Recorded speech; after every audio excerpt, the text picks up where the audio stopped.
आदमी ने हमें फ़ोन किया, यहाँ से गुजरते हुए उसने इस लाश को देखा। सर, फेस पे इतना खून है जिससे इसकी पहचान नहीं हो पा रही, और इसके पास ऐसा कोई सामान भी नहीं है जिससे इसकी पहचान हो सके। बॉडी को पोस्टमार्टम के लिए भेजो, पूछताछ जारी रखो, शायद कोई लीड मिले। सर, पूर्णिमा, तुम्हारा दिमाग खराब हो गया है क्या? अरे आर्या अगर ऑटिस्टिक है तो क्या उसे जीने का हक नहीं? देखो टेडी बेयर, हम लोग इसके साथ खेलेंगे। तुमने ये कैसे सोच लिया कि तुम्हारे और आर्या के मर जाने से हमारी लाइफ की प्रॉब्लम्स खत्म हो जाएंगी? गिरीश, मैंने तुम्हें कभी कोई खुशी नहीं दी।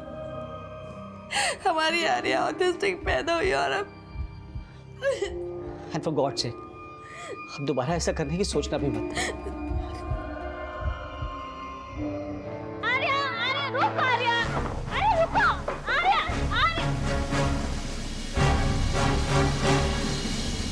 आर्या एक ऑटिस्टिक चाइल्ड थी। ऑटिज्म एक ऐसी न्यूरो प्रॉब्लम है जिसका आज तक ये नहीं पता चल पाया है कि ये होती क्यों है। ऑटिज्म के शिकार लगभग 50% बच्चे अपनी बातों को, अपनी भावनाओं को व्यक्त करना तक नहीं सीख पाते। आर्या की स्थिति भी ऐसी ही थी और उसे एहसास भी नहीं हुआ कि उसकी इसी कमी की वजह से उसकी मां पूर्णिमा ने उसकी जान तक लेने की कोशिश की। लेकिन पूर्णिमा को किस्मत ने अपनी भूल सुधारने का मौका दिया। लेकिन इस घटना का उस आदमी की हत्या से क्या कनेक्शन था जिसकी लाश पुलिस को दहीसर के डंपिंग ग्राउंड से मिली थी? सर, जिस आदमी की लाश हमें दहीसर डंपिंग ग्राउंड में मिली उसका नाम बलदेव है। थाने और पालघर डिस्ट्रिक्ट में किडनैपिंग और गुंडागर्दी के कई केसेस में वो वांटेड है। अगर बलदेव खुद एक क्रिमिनल था तो फिर बलदेव का मर्डर किसने किया होगा? सर, क्राइम सीन पे तो कोई क्लू नहीं मिला, लेकिन खबरियों से पता चला है कि बलदेव की मुन्ना नाम के किसी गैंग से दुश्मनी थी। मुन्ना भी अंडरग्राउंड है, हो सकता है मुन्ना ने उसका मर्डर किया हो। वांटेड क्रिमिनल बलदेव का मर्डर केस 6 महीने पहले इन्हीं सवालों के साथ बैकलॉग में चला गया था और पुलिस तब इस राज से भी अनजान थी कि उसी दौरान पूर्णिमा ने अपनी ऑटिस्टिक बेटी आर्या को जान से मारने की कोशिश भी की थी। लेकिन 6 महीने बाद मौजूदा वक्त में अब कुछ ऐसा होने वाला था जो आर्या की नियति तय करने वाला था।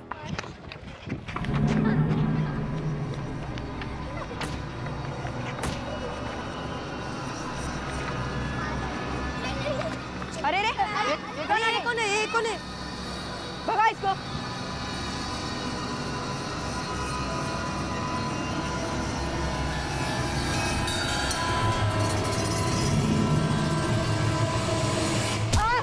अरे लग भैया, उठो, अरे उठो भैया।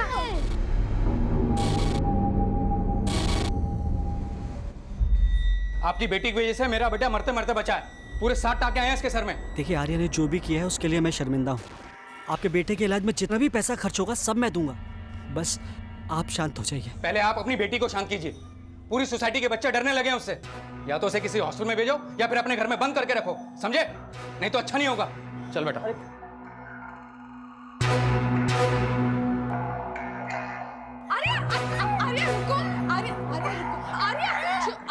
आर्या, अरे बेटा नहीं, आर्या बस।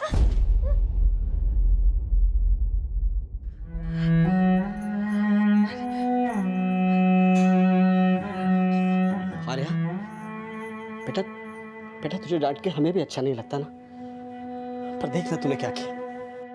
गिरीश, इसको बोल के कुछ फायदा है क्या? तुम जानते हो ना ये कुछ नहीं समझती।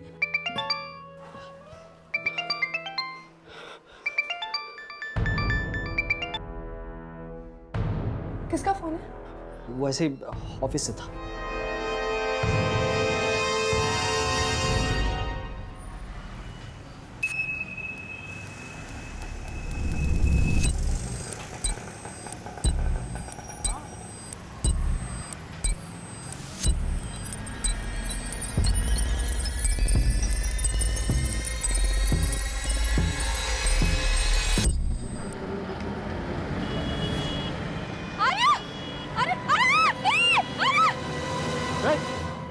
ऐसे चलाते गाड़ी, ऐसे चलाते।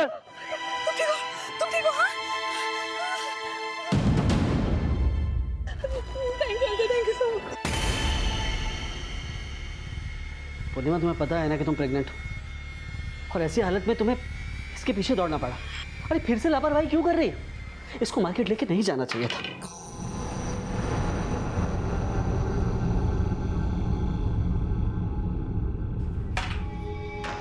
तुम जानते हो ना कि अगर आर्या को बाहर घुमाने ना ले जाओ तो वो घर में तोड़फोड़ शुरू कर देती है। मुझे लगता है कि अब आर्या को ऑटिस्टिक बच्चों के स्कूल हॉस्टल में भेज देना चाहिए।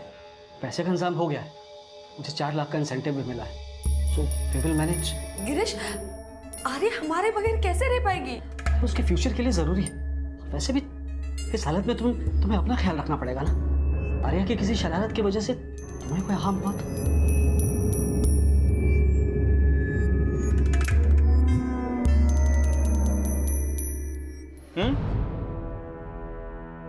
तेरी मैडम फिर से पेट से है बेचारी, उस पगली के चक्कर में फिर से बच्चा गिरेगा उसका। अरे नहीं नहीं, मेरा साहब है ना, इस पर उसने अलग ही प्लानिंग करके रखी है। मेरे साहब को ना 4 लाख रुपए मिले हैं इनाम में ऑफिस से। उस पैसे से वो अपनी बेटी को हॉस्टल भेजने की सोच रहा है।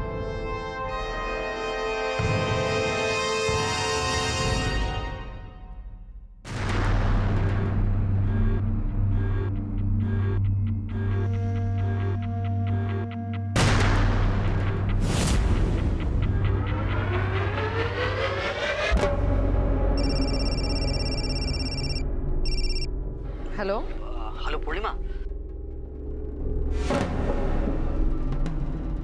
अच्छा पूर्णिमा, एक बात सुनो, तुम आर्या को साथ लेकर तो नहीं जा रही हो ना? नहीं नहीं, मैंने राधा को कहा है आर्या के साथ रुकने को। रूम में चलो, हम लोग खेलें। आर्या रुको। ऑटो,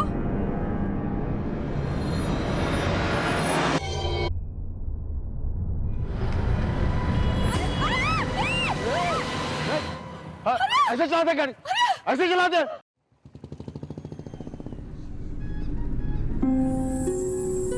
अंकल कैसे हैं आप? बेटी ठीक है तुम्हारी? हाँ अंकल ठीक है। तुम्हें पता है ये धीरज दर्शन बिल्डिंग कहाँ पर है? धीरज दर्शन, अब आप वो देखो वहां जाओगे ना तो फर्स्ट राइट लोगे। शुक्रिया बेटा। बेटा तुम चाहो तो मैं तुम्हारी एक मदद करना चाहता हूँ। कैसी मदद अंकल? मेरी जान पहचान के एक फकीर बाबा है, बाबा फकीरुद्दीन। तुम अपनी बेटी को उनके पास लेके जाओ, उनके चमत्कार से वो जरूर ठीक हो जाएगी।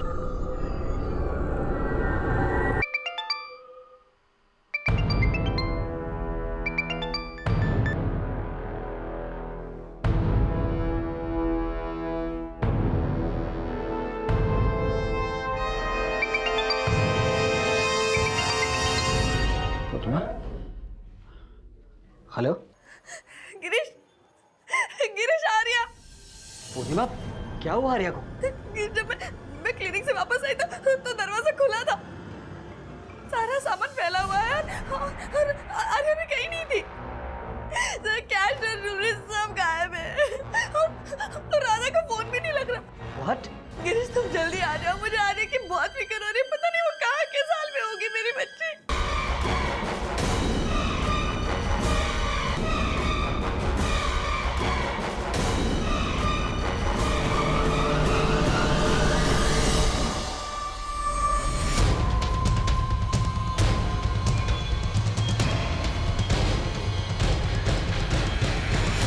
गिरीश, राधा के साथ साथ चंदन भी गायब है और उसका फोन भी नहीं लग रहा है। ये चंदन कौन है और आपका परिचय? सर, ये हमारी सोसाइटी के सेक्रेटरी मिस्टर प्रजापति, और चंदन हमारी बिल्डिंग का सिक्योरिटी गार्ड है। सर, जब से ये लोग आपसे मिलने गए हैं तभी से मैं चंदन को ढूंढ रहा हूँ, और जिस एजेंसी के थ्रू हमने उसे अपॉइंट किया था मैंने उन्हें भी इसके बारे में बता दिया। प्रिया, चंदन और उसकी एजेंसी की डिटेल्स ले लो। जहाँ जहाँ भी सीसीटीवी है उसकी फुटेज चेक करो। सर चलो चलिए। आपका फ्लैट कौन से फ्लोर पे है? सर, 3rd फ्लोर पर। दिखाइए। 1 मिनट। हाँ चंदे बोलो। सर, आर्या की मेड राधा अभी तक अपने घर नहीं पहुंची। पता चला है वो अपनी मौसी के साथ यहाँ रहती थी, और मौसी ने बताया कि उन्हें भी नहीं पता कि राधा इस वक्त कहाँ पे होगी। मेड के साथ साथ बिल्डिंग के सिक्योरिटी गार्ड का भी फ़ोन बंद है। उस गार्ड और उसकी एजेंसी की डिटेल्स में तुम्हें मैसेज करवाता हूँ, उसके बारे में भी पता करो। और हाँ, एक कांस्टेबल को राधा के घर के बाहर रुकने को बोलो। Okay sir. चलिए। घर से क्या क्या सामान चोरी हो गया? सर, लॉकर में 4-4.25 लाख कैश था और 2-2.5 लाख के गहने थे। लेकिन एक बात बताइए, आपकी मेड राधा और बिल्डिंग के सिक्योरिटी गार्ड चंदन का फोन एक साथ बंद हुआ, चक्कर क्या है ये? सर हमें कोई आइडिया नहीं है। हमें तो राधा पर पूरा ट्रस्ट था। मुझे तो अभी भी यकीन नहीं हो रहा कि राधा ऐसे कुछ कर सकती है। सर अगर मेरी बच्ची नॉर्मल होती ना तो मैं उसे जरूर अपने साथ क्लिनिक ले जाती, लेकिन आर्या, अरे बेटा सुनो ना, देखो मैं ना थोड़ी देर के लिए बाहर जा रही हूँ, तुम राधा दीदी के साथ खेलो ना। अरे मैडम आप जाइए, मैं देख लेंगी इसको। मैडम आप जाइए। आर्या हम लोग खेलेंगे। आर्या आर्या हम लोग खेलेंगे हम लोग खेलेंगे। चलो चलो चलो चलो हम लोग खेलेंगे, चलो। सर आर्या को हैंडल करना बहुत ही मुश्किल होता था। अगर मैं प्रेग्नेंट ना होती तो मैं उसे अकेला छोड़कर कभी नहीं जाती। सर, सुबह 11 बजे से इस बिल्डिंग के किसी भी सीसीटीवी कैमरे में फुटेज रिकॉर्ड नहीं हुआ है, क्योंकि सारे सीसीटीवी कैमरा के रिकॉर्डर्स बंद किए गए थे। मिस्टर प्रजापति, आप इस बिल्डिंग के सेक्रेटरी हैं। आप सुबह से इस बिल्डिंग के सिक्योरिटी गार्ड चंदन को ढूंढते रह गए। आपने ये नहीं देखा कि सीसीटीवी के रिकॉर्डर्स बंद हैं? नहीं सर, मैंने चेक नहीं किया। ज़रूर उस चंदन ने ही रिकॉर्डर बंद किया होगा, इसलिए उसका फ़ोन भी बंद आ रहा है।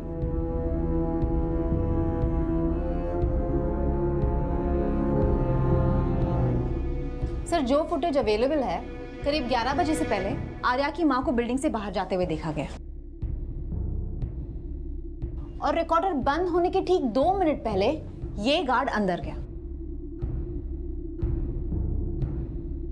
शायद इसी गार्ड ने ये रिकॉर्डर पर्पसली बंद किया है। लेकिन प्रिया, समझना यह भी होगा कि इस गार्ड ने और मेड राधा ने मिलकर सिर्फ चोरी की है या मामला कुछ और ही है। और आर्या को गायब करने के पीछे इनका क्या मकसद होगा? बोलो शिंदे। सर, आर्या के बिल्डिंग का सिक्योरिटी गार्ड चंदन यूपी का रहने वाला है। उसका नेटिव एड्रेस बनारस के बेनीपुर गांव का है, और आजकल वो मुंबई में मीरा रोड में किसी उस्मान चौल में रहता है। ठीक है।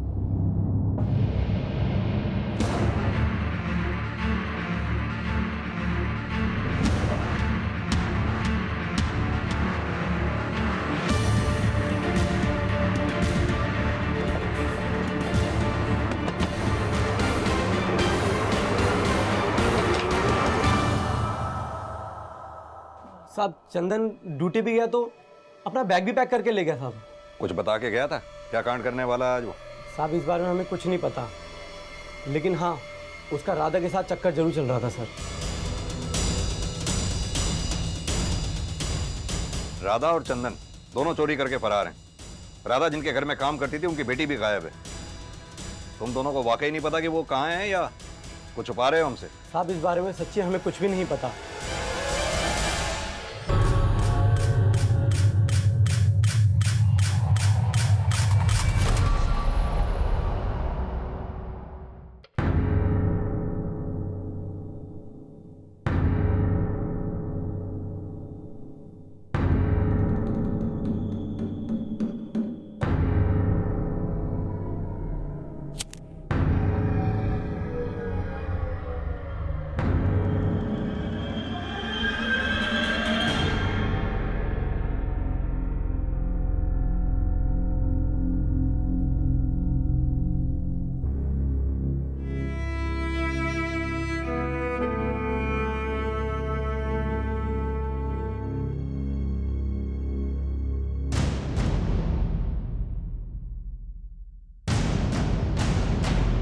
मैं तुम्हारा फोन नहीं उठा रहा हूं, तुम्हें समझ में नहीं आ रहा है? नहीं, मैं तुमसे बात नहीं कर सकता। अरे नहीं आ सकता तुमसे मिलने।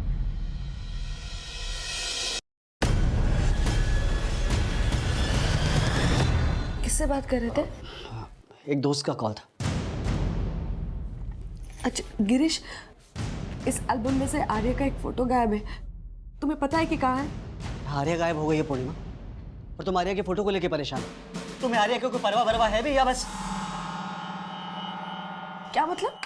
तुमने पहले भी आर्या से परेशान होकर उसे मारने की कोशिश की थी।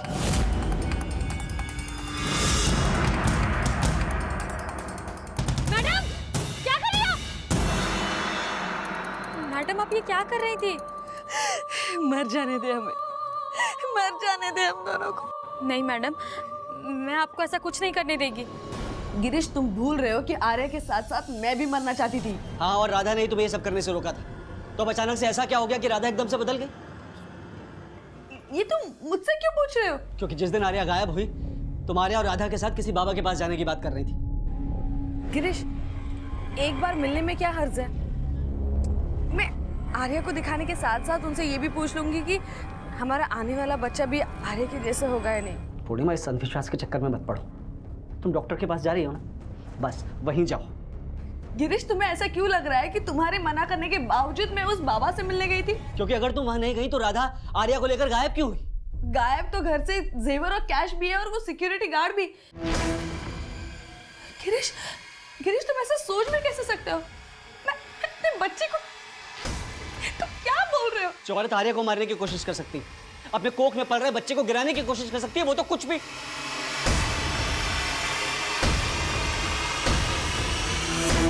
ये बिल्डिंग का सिक्योरिटी गार्ड चंदन यूपी का रहने वाला है। यूपी पुलिस को राधा, चंदन और आर्या तीनों की डिटेल्स भेजो। मुंबई से बाहर जाने वाले सभी रास्ते, रेलवे स्टेशन, बस स्टैंड सभी पे अलर्ट कर दो। राधा और चंदन का मोबाइल नंबर और फोन का IMEI नंबर भी ट्रेस करने की कोशिश करो। Yes sir. आर्या के साथ क्या हुआ होगा, इसका पता लगाने के लिए एक तरफ राधा और चंदन की तलाश की जा रही थी और आर्या की रेजिडेंशियल सोसाइटी में और आसपास में पूछताछ की जा रही थी। पुलिस जब राधा की मौसी से मिली तो सामने आया राधा और चंदन का अफेयर। लेकिन आर्या के घर चोरी करने के साथ साथ उनका आर्या को गायब करने का मकसद क्या था?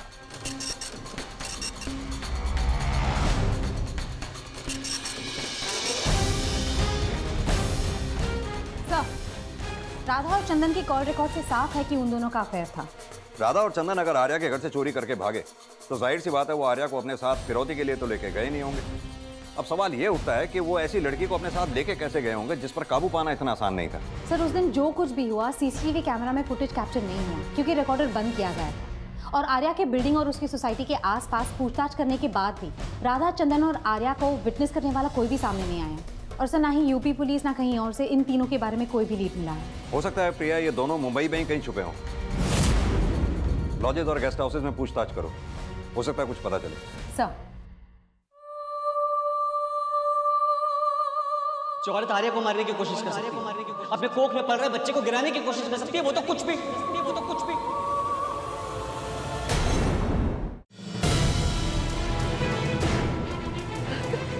Uncle, uncle, uncle, uncle, uncle, uncle. Purnima और आर्या का चोरी छिपे पीछा करने वाला अब खुद पूर्णिमा से भाग रहा था। ये राज कई चौंका देने वाले पहलुओं से जुड़ा था और इस सबसे अनजान पुलिस को मेड राधा और सिक्योरिटी गार्ड चंदन के एक लॉज में छिपे होने का पता चला।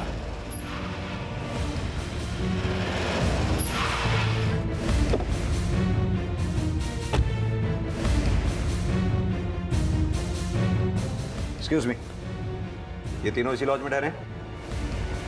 लेकिन सर, ये बच्ची यहाँ पर नहीं है। ये दोनों कितने नंबर रूम में ठहरे हैं? 202।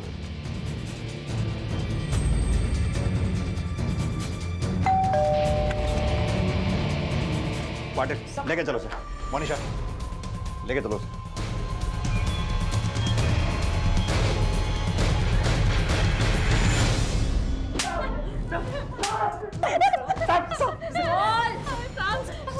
हम मानते हैं कि हमने चोरी की, लेकिन आर्या का है ये हमें नहीं पता साहब। पता नहीं है आर्या को किसी को बेच दिया तुम लोगों ने? बोलो।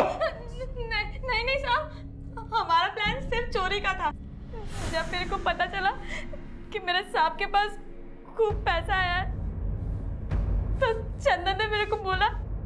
तेरे साहब को 4 लाख मिला, लेकिन कभी उन्होंने 40 रुपए भी बढ़ा के दिए? अरे मेरा क्या है, मेरे को जो मिलता है ना वो भी मेरी मौसी हड़प लेती है। देख, तू अपनी मौसी से परेशान, मैं इधर ये सिक्योरिटी गार्ड की नौकरी से परेशान। एक काम करते हैं, हम दोनों मिलके ना तुम्हारे सबका घर साफ करके भाग जाते हैं। लाइफ सेट हो जाएगी हम दोनों की। उस दिन जब मैडम आर्या को मेरे पास छोड़ के गई तब मैंने चंदन को फोन किया। हाँ चंदन, जल्दी से आ जाओ, मैडम घर पे नहीं है।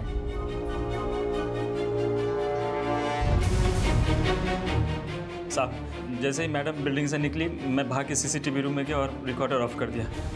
फिर उनके फ्लैट पे गया था।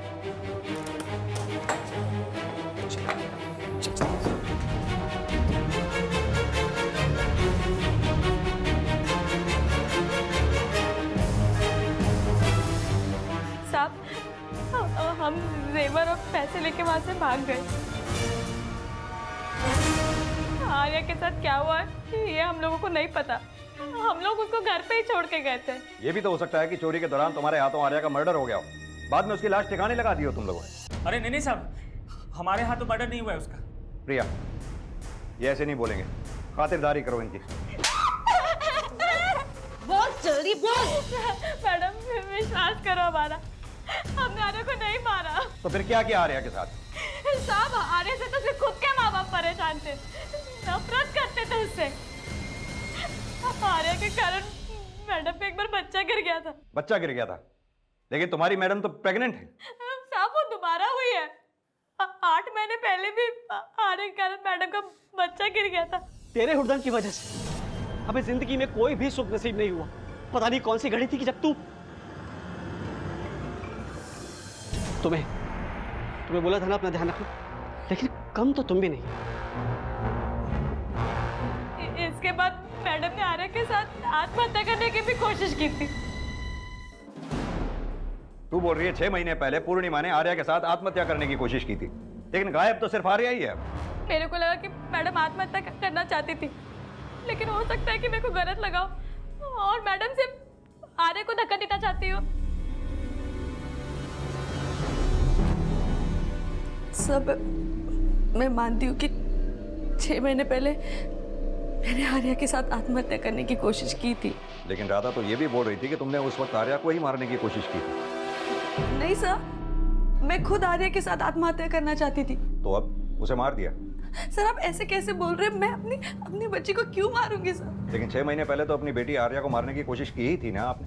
अब साथ में खुद मर रही थी या उसे मार रही थी, इस बात का कोई सबूत तो नहीं है ना। आप उस राधा के कहने पर हम पर शक कर रहे हैं? अरे झूठ बोल रहे हैं वो दोनों। आप उनसे सख्ती से पूछिए कि उन्होंने आर्या के साथ क्या किया है। उनकी छोड़ो, पहले अपनी बताओ। तुम अपनी बीवी को बचा रहे हो या उसके साथ शामिल हो इस प्लानिंग में? कोई प्लानिंग नहीं की थी sir.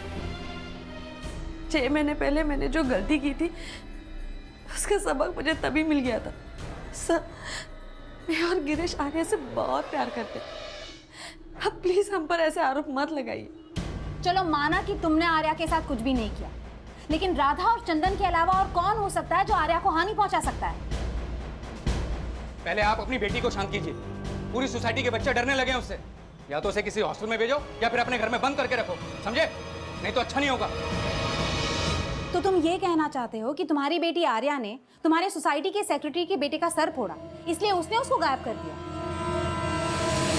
I am not sure madam, लेकिन पहले वो हमेशा अकड़ कर देखा करता था। लेकिन आर्या के गायब होने के बाद जिस तरह से वो सिंपैथी दिखा रहा है ना, मुझे शक हो रहा है उस पर। सर गिरीश का दिमाग खराब हो गया। माना कि उसकी बेटी की वजह से मेरे बेटे को बहुत चोट पहुंची है, लेकिन मैं ऐसा गया गुजरा आदमी नहीं हूं कि उस मासूम के साथ ऐसा कुछ करूंगा। लेकिन जिस दिन ये कांड हुआ उस दिन आप बिल्डिंग में ही थे। आपके बिल्डिंग का सिक्योरिटी गार्ड सीसीटीवी के रिकॉर्डर बंद करके चला जाता है और आपके कानों पर जू तक नहीं रेंगती। सर आप बेकार में मुझ पर शक कर रहे हैं। गिरीश मेरा नाम लेकर जबरदस्ती मुझसे अपनी चिढ़ निकालना चाहता है। राधा के उस बयान की पुष्टि पूर्णिमा द्वारा कर दी गई थी, जिसमें पूर्णिमा ने माना था कि उसने 6 महीने पहले आर्या के साथ आत्महत्या करने की कोशिश की थी।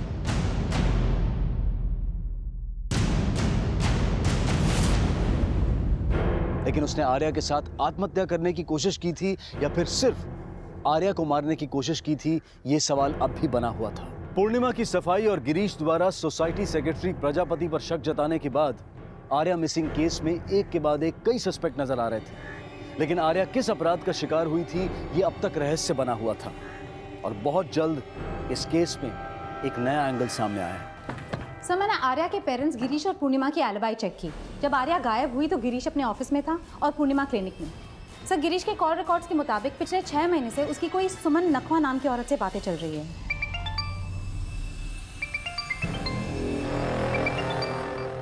कौन है ये सुमन नकवा? सर सुमन का ना तो गिरीश के ऑफिस से कोई कनेक्शन है और ना ही वो उसके रिलेशन में आती है। सर उसका नंबर खार डांडा एड्रेस पर रजिस्टर्ड है। सर एक और बात पता चली है, 10 साल पहले तक गिरीश के फादर के नाम खार डांडा में एक चौल हुआ करती थी। इस सुमन नकवा के बारे में पहले अच्छी तरह से जानकारी हासिल करो, फिर इस गिरीश से मिलते हैं। Yes sir. नानू अब देखना 6 ही आएगा। अरे यार अरे कोई बात नहीं बेटा, तेरी चाल कैंसिल। चल तुझे एक मौका और, चल। जिंदगी हमेशा दूसरा मौका नहीं देती पापा, और यही सीख आपको शुभम को भी सिखानी चाहिए। तू जा अंदर, मुझे तुम्हारी नानी से कुछ बात करनी है। मैं जानता हूं तो क्या कहना चाहती है, लेकिन बेटा एक बात मत भूल, जिंदगी ने तुझे और शुभम को जो मौका दिया है, मुझे वो एहसान उतारना ही पड़ेगा।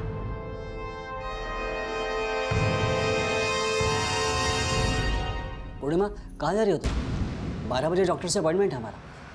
जानती हूँ, 11 बजे तक वापस आ जाऊँ। लेकिन जा कहाँ रही हो? वापस आकर बताती हूँ।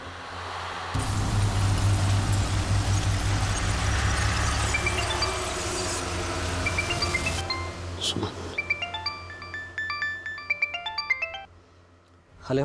हेलो हेलो गिरीश, गिरीश वो मुझे जान से मार देगा गिरीश। अरे साले, दरवाजा खोलना है। प्लीज प्लीज मुझे आके ले जाओ यहाँ से प्लीज, मेरा दम घुटने लगा है गिरीश। सुमन समझा करो, मैं नहीं आ सकता। प्लीज आ जाओ, प्लीज छोड़ दो मुझे। बात कर रही। सर ये सुमन का फोटो है। सर मैंने सुमन और गिरीश के बारे में कुछ बातें पता की है। 10 साल पहले सुमन और गिरीश का अफेयर था, लेकिन गिरीश की शादी पूर्णिमा से और सुमन की शादी बाबू नकवा से हो गई। कॉल रिकॉर्ड से साफ जाहिर है कि फिलहाल इनके बीच में लगातार पिछले 6 महीने से बातें चल रही है। माना कि ये दोनों पिछले 6 महीने से एक दूसरे से बातें कर रहे हैं, लेकिन प्रिया इस बात का आर्या के गायब होने से क्या कनेक्शन हो सकता है?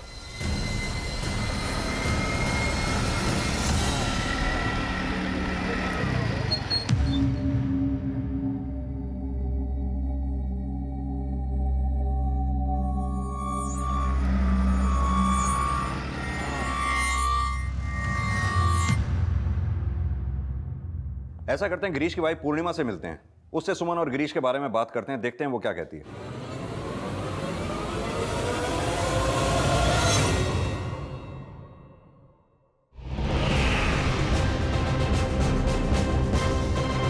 सर मैं भी कई घंटों से पूर्णिमा का वेट कर रहा हूँ, मेरा फ़ोन भी नहीं उठा रही। सर पूर्णिमा मेरा फ़ोन भी नहीं उठा रही है।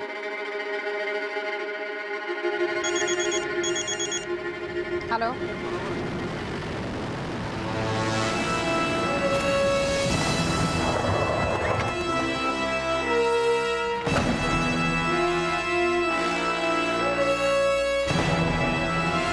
आसपास किसी ने भी पूर्णिमा के साथ किसी को नहीं देखा। लेकिन प्रिया एक बात समझ में नहीं आई, पूर्णिमा अपने घर से इतनी दूर सुनसान जगह पर आई क्यों होगी? सर गिरीश ने तो बोला कि पूर्णिमा ने उसे कुछ बताया नहीं, लेकिन मुझे लगता है कि गिरीश को पता था पूर्णिमा यहाँ आने वाली है। सर शायद आर्या का गायब होना और पूर्णिमा के मर्डर का कनेक्शन दोनों गिरीश और सुमन के लव अफेयर से जुड़ा हुआ है। कि गिरीश और सुमन दोनों को थाने लेकर आओ। Yes sir. क्या? पूर्णिमा का मर्डर? पूर्णिमा ही नहीं, हमें तो लगता है आर्या का भी मर्डर हो चुका है। सर ये आप क्या? हैरान मत हो, सीधी तरह से ये बताओ कि अपनी बेटी और बीवी को रास्ते से हटाने के लिए किसको हायर किया? सर ये क्या बोल रहे हैं आप? सर मैं अपनी पत्नी और बच्ची का मर्डर क्यों करवाऊंगा? सुमन को पाने के लिए। चुप रहने में कोई फायदा नहीं है सुमन, हमें पता चल चुका है कि तुम्हारा और गिरीश का अफेयर था अपनी अपनी शादियों से पहले। सिर्फ अफेयर नहीं था मैडम, मैंने और गिरीश ने एक दूसरे से शादी भी की थी। सुमन का भाई राघव हमारे रिश्ते के खिलाफ था, क्योंकि मेरी जात अलग थी। क्योंकि 10 साल पहले मैंने और सुमन ने भागकर शादी कर ली, लेकिन सुमन के भाई ने हमें ढूंढ निकाला।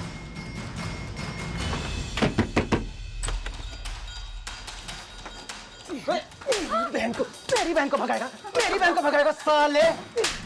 आज के बाद तू उसके आसपास भी फटका ना, जान से मार दूंगा मैं तुझे।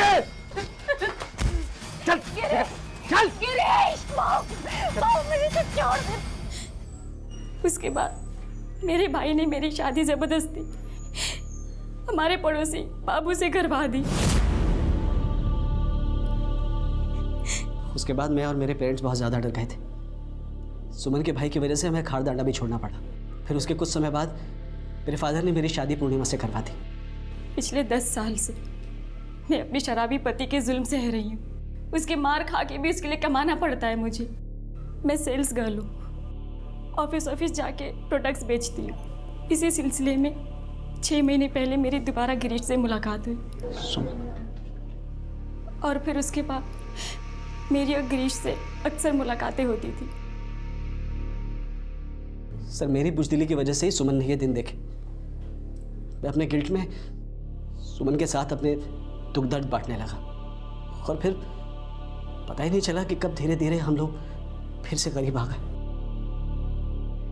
उस दिन के बाद मैंने सुमन को अवॉइड करना शुरू कर दिया, लेकिन सुमन ने मुझे फ़ोन करना नहीं छोड़ा। मैं मानता हूँ सर, मैंने सुमन के साथ इंसाफ नहीं किया, लेकिन मैंने कभी सपने में भी अपनी पत्नी पूर्णिमा और आर्या को छोड़ने का नहीं सोचा। और आप कह रहे हैं कि मैंने उन दोनों का मर्डर किया। तुमने नहीं मरवाया तो हो सकता है सुमन ने पूर्णिमा को मरवाया हो। हाँ, ये सच है कि मैं गिरीश को अपनी जिंदगी में वापस लाना चाहती थी, लेकिन मैंने वो सब कुछ नहीं किया है। हाँ, ये सच है कि मैं गिरीश को अपनी जिंदगी में वापस लाना चाहती थी, लेकिन मैंने वो सब कुछ नहीं किया। नहीं सर, मुझे नहीं लगता कि सुमन ऐसा कर सकती है। तुमने नहीं ऐसा किया, सुमन ने नहीं ऐसा किया, तो फिर कौन है जिसने आर्या को गायब किया और बाद में पूर्णिमा का मर्डर कर दिया? सर मुझे लगता है ये काम किसी और ने करवाया है। सर एक बात थी जो मैं आपको बताना चाहता था। कैसी बात? सर कुछ दिन पहले आर्या की जान एक आदमी ने बचाई थी। उसके बाद पूर्णिमा अक्सर उस आदमी से बात करने लगी थी, और जिस दिन आर्या के गायब होने की खबर आई उस दिन तो पूर्णिमा आर्या को लेकर उस आदमी के साथ किसी बाबा से मिलने जाने वाली थी। कौन सा आदमी, कौन सा बाबा? सर मैंने आज तक ना उस बाबा को देखा है ना उस आदमी को। पूर्णिमा मुझे उस आदमी के बारे में अक्सर बताती थी।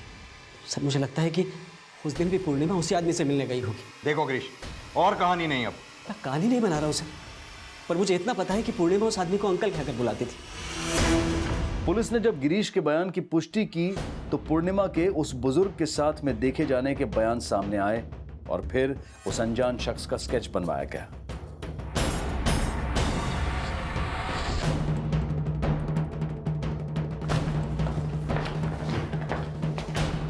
सर मुझे ऐसा लग रहा है मैंने इसे पहले कहीं देखा है।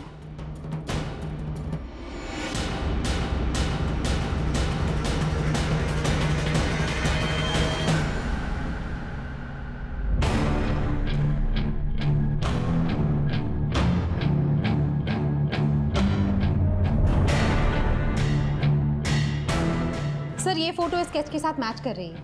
सर ये विनोबा है, बलदेव का ससुर। वही बलदेव जिसकी लाश हमें 6 महीने पहले दहीसर डंपिंग ग्राउंड में मिली थी। सर बलदेव मर्डर इन्वेस्टिगेशन के दौरान हमने इनसे पूछताछ की थी। बलदेव एक वांटेड क्रिमिनल था जिसके मर्डर का केस 6 महीने से बैकलॉग में था। और विनोबा का पूर्णिमा से मिलने का क्या राज था? बलदेव के मर्डर का कनेक्शन बहुत जल्द आर्या और पूर्णिमा के केस से भी जुड़ने वाला था।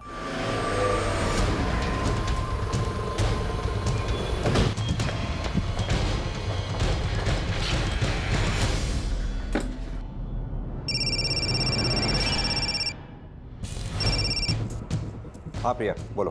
सर विनोबा के घर पे ताला लगा हुआ है। आसपास पूछताछ करने के बाद ये पता चला कि विनोबा, उसकी बेटी और उसका नवासा तीनों पूर्णिमा के मर्डर के बाद ही यहाँ से गए हैं।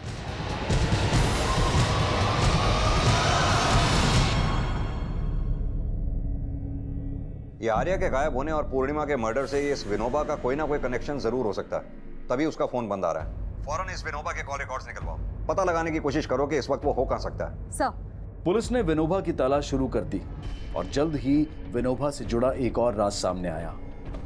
सर विनोबा की कॉल रिकॉर्ड स्टडी किए तो ये सामने आया कि विनोबा और सुमन के भाई राघव के बीच में रेगुलरली बातें होती थी। सर एक और बात पता चली है, राघव और विनोबा बहुत साल पहले एक ही फैक्ट्री में काम करते थे। सुमन के भाई राघव और विनोबा का कनेक्शन सामने आने के बाद पुलिस ने राघव को पूछताछ के लिए तलब किया।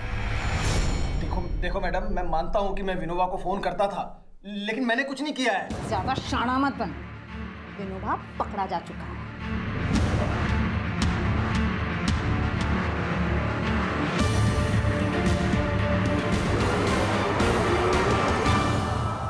साहब मैंने जो कुछ भी किया राघव के कहने पर ही किया। 6 महीने पहले मैंने तेरे पे एहसान किया था काका, अब तेरी बारी है उसे चुकाने की। तो मैंने अपनी जिंदगी में चींटी तक नहीं मारी और तुम उसे खून करने के लिए कह रहे हैं? कर तो मैं भी सकता हूँ काका, पर क्या है ना कि मेरी बहन है इसलिए मेरे पे शक जाएगा, और करना तो पड़ेगा ही। तेरी नवासी और तेरी बेटी के लिए मैंने भी तेरे दामाद को मारा था। तो बलदेव की हत्या राघव ने की थी? बलदेव ने मेरी बेटी और नवासी की जिंदगी नर्क बना रखी थी। वो पैसों की खातिर उनको बेचना चाहता था। अगर राघव बलदेव को ना मारता तो आज रश्मि और शुभम न जाने कहाँ होते।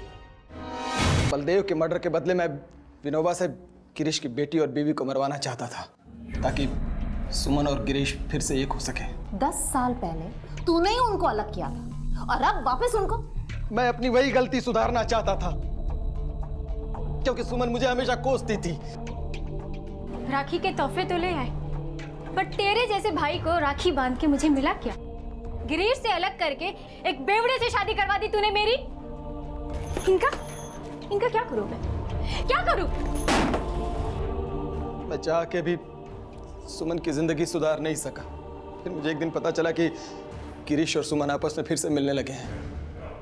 मुझे लगा कि अगर मैं गिरीश की बेटी और बीवी को मार दूंगा तो गिरीश सुमन को फिर से अपना लेगा।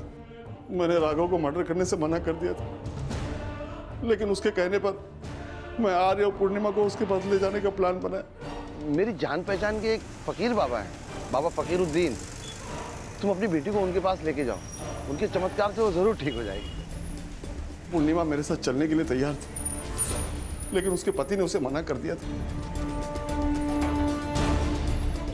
पूर्णिमा के जाने के बाद मैंने देखा कि आर्य की नौकरानी उनके बिल्डिंग के गार्ड के साथ कहीं जा रही है। मैंने सोचा आर्य घर में अकेली होगी, लेकिन तभी मैंने देखा कि आर्य खुद बिल्डिंग से बाहर आ रही है।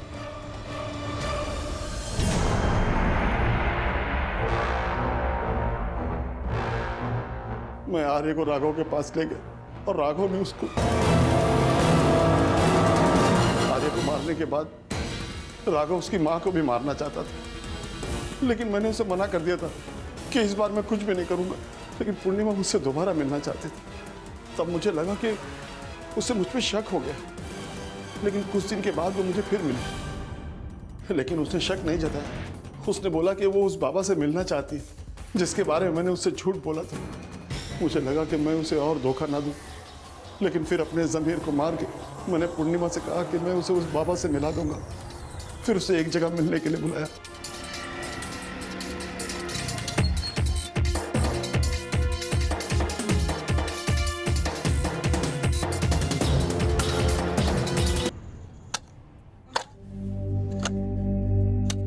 रुको।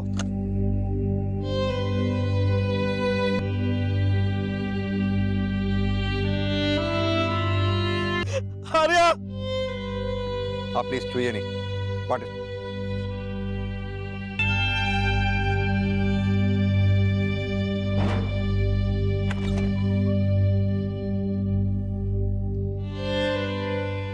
हमारी परेशानियां, आने वाली कल की चिंताएं कभी कभी हमारी सोच को इतना कमजोर बना देती हैं कि हम बिना सोचे समझे उनका हल ढूंढने के लिए ऐसी गलतियां कर बैठते हैं जिनके लिए हमें पछताने का भी मौका नहीं मिलता।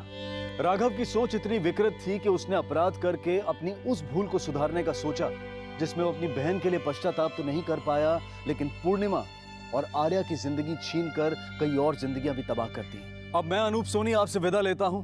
फिर मुलाकात होगी अगले एपिसोड में एक और चौंका देने वाले केस के साथ। तब तक अपना और अपने परिवार का ख्याल रखें और देखते रहें क्राइम पेट्रोल डायल 100। सबक एक को सीख हम सबको। जय हिंद। क्राइम पेट्रोल के ऐसे ही मजेदार एपिसोड्स देखने के लिए हमारे चैनल को सब्सक्राइब करें